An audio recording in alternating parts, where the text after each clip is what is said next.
নমস্কার বন্ধুরা, রূপাস কিচেনে সবাইকে স্বাগতম। 1 কাপ আটা দিয়ে দারুণ স্বাদের একটা মুখরোচক রেসিপি আজকে আমি আপনাদের সঙ্গে শেয়ার করব। খুবই অল্প সময়ের মধ্যে অল্প উপকরণ দিয়ে বানিয়ে নেওয়া যায় আর খেতেও হয় অসাধারণ।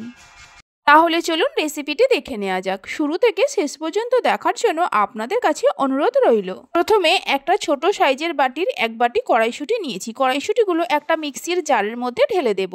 দিয়ে দেব একটা কাঁচা লঙ্কা। কাঁচা লঙ্কাটা চাইলে আপনারা আরেকটু বাড়িয়েও দিতে পারেন। অল্প একটু আদা দিয়ে দেব। ঢাকা দিয়ে মিক্সিতে পেস্ট করে নেব। আপনারা চাইলে শিলেতেও বেটে নিতে পারেন। পেস্ট করে নেওয়া হয়ে গেছে। মিহি পেস্ট করব না, একটু দানা দানা থাকবে, ঠিক এরকম করে পেস্ট করে নেব। এরপর গ্যাসের ওপর একটা কড়া বসিয়ে তার মধ্যে দিয়ে দেব 2 টেবিল চামচ সাদা তেল। তেলের মধ্যে দিয়ে দেব 1/2 টেবিল চামচ আধ ভাঙা করা গোটা জিরে, 1/2 টেবিল চামচ আধ ভাঙা করা গোটা মৌরি। অল্প করে হলুদের গুঁড়ো, জিরে গুঁড়ো, ধনে গুঁড়ো, কাশ্মীরি লঙ্কার গুঁড়ো দিয়ে দেব। এগুলো আমি 1 চামচের 3 ভাগের 1 ভাগ করে নিয়েছি। গ্যাসের ফ্লেমটা লোতে রেখে 30 থেকে 40 সেকেন্ড ভেজে নেব। লো ফ্লেমে মশলাটা ভেজে নেওয়ার পর এর মধ্যে পেস্ট করে রাখা কড়াইশুঁটি দিয়ে দেব। স্বাদ মতো নুন দিয়ে দেব, সামান্য চিনি দেব। গ্যাসের ফ্লেমটা মিডিয়ামে করে সব কিছুকে মিনিট 3-4 সময় ধরে ভেজে নেব। সব কিছুকে ভালো করে ভেজে নেওয়া হয়ে গেছে। এবার এর মধ্যে দিয়ে দেব একটা কফি কাপের 1 কাপের একটু কম জল, মানে পৌনে 1 কাপ জল দিয়ে দেব। জল দিয়ে জলটাকে ভালো করে মিশিয়ে নেব। এই সময় গ্যাসের ফ্লেমটা লোতে রাখতে হবে। লো ফ্লেমে জলটাকে ভালো করে মিশিয়ে নেওয়ার পর এর মধ্যে দিয়ে দেব 1/2 চামচ ভাজা মশলা। গোটা জিরে, গোটা ধনে, গোটা মৌরি, দারচিনি, লবঙ্গ, এলাচকে শুকনো খোলায় আগেই ভেজে গুঁড়ো করে রেখেছিলাম। ভাজা মশলাটা দিয়ে ভালো করে মিশিয়ে নেব। এবার গ্যাসের ফ্লেমটা হাইতে করে জলটা ফুটতে দেব। জলটা যখন ফুটে উঠবে এর মধ্যে দিয়ে দেব ওই কফি কাপেরই 1 কাপ আটা, ওজন হিসাবে 200 গ্রাম। আটাটা দেওয়ার পর গ্যাসের ফ্লেমটা বন্ধ করে দিয়ে সব কিছুকে ভালো করে মিশিয়ে নেব। আমি এখানে আটা দিয়ে করছি, আপনারা চাইলে ময়দা দিয়েও করতে পারেন। আমি এখানে ভাজা মশলা ব্যবহার করেছি। ভাজা মশলা যদি আপনাদের কাছে না থাকে তাহলে আপনারা গরম মশলার গুঁড়োও ব্যবহার করতে পারেন। সব কিছুকে ভালো করে মিশিয়ে নিয়ে মিনিট 5 সময়ের জন্য ঢাকা দিয়ে রেখে দেব। 5 মিনিট পর ঢাকা খুলে আটাটাকে মেখে নেব। আমি কড়াতেই মেখে নিচ্ছি, আপনারা চাইলে অন্য একটা পাত্রে ঢেলে নিয়েও মাখতে পারেন।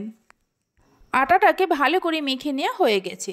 আমার আটাটা মাখতে কোনো রকম জলের প্রয়োজন হয়নি। আপনাদের যদি জলের প্রয়োজন হয় তাহলে অল্প করে জলের ব্যবহার করতে পারেন।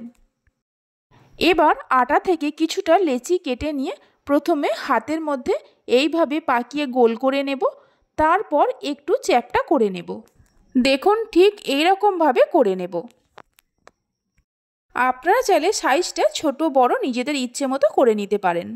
এইভাবে আটা থেকে অল্প করে লেচি কেটে নিয়ে এই একই রকমভাবে করে নেব। সবগুলো করে নেওয়া হয়ে গেছে। এইভাবে রেখে দেব। গ্যাসের ওপর একটা কড়া বসিয়ে তার মধ্যে দিয়ে দেব বেশ কিছুটা সাদা তেল। তেল গরম হলে তেলের মধ্যে অল্প অল্প করে এইভাবে দিয়ে দেব। তেলের মধ্যে দেওয়ার পর একটা চামচ দিয়ে এইভাবে ওপর দিকে তেল দিয়ে দেব। তাহলে ওপর নিচে একই সঙ্গে সমানভাবে ভাজা হয়ে যাবে। গ্যাসের ফ্লেমটা লো টু মিডিয়ামে রেখে উল্টে পাল্টে হালকা লাল করে ভেজে নেব। একটু টাইম নিয়ে ভাজতে হবে, তা না হলে ওপরটা হয়ে যাবে আর ভেতরটা কাঁচা থেকে যাবে। উল্টে পাল্টে হালকা লাল করে ভেজে নেওয়া হয়ে গেছে। এর থেকে আর বেশি লাল করব না। এবার ভালো করে তেল ঝরিয়ে নিয়ে একটা প্লেটের মধ্যে তুলে রাখব। বাকি যেগুলো আছে ওই একই রকমভাবে লো টু মিডিয়াম ফ্লেমে হালকা লাল করে ভেজে নেব। সবগুলো ভেজে নেওয়া হয়ে গেছে। এবার একটাকে আমি ভেঙে দেখাচ্ছি, দেখুন কত সুন্দর হয়েছে। দারুণ স্বাদের এই মুখরোচক রেসিপিটি একবার বাড়িতে বানিয়ে দেখতে পারেন। খেতে খুবই ভালো লাগে। আজকে আমার এই রেসিপিটি যদি আপনাদের ভালো লেগে থাকে অবশ্যই একটা লাইক করবেন আর আমাকে কমেন্ট করে জানাবেন। ভালো লাগলে চ্যানেলটি সাবস্ক্রাইব করে পাশে থাকা বেল আইকনটি প্রেস করবেন। আপনারা সবাই ভালো থাকবেন, সুস্থ থাকবেন। ধন্যবাদ।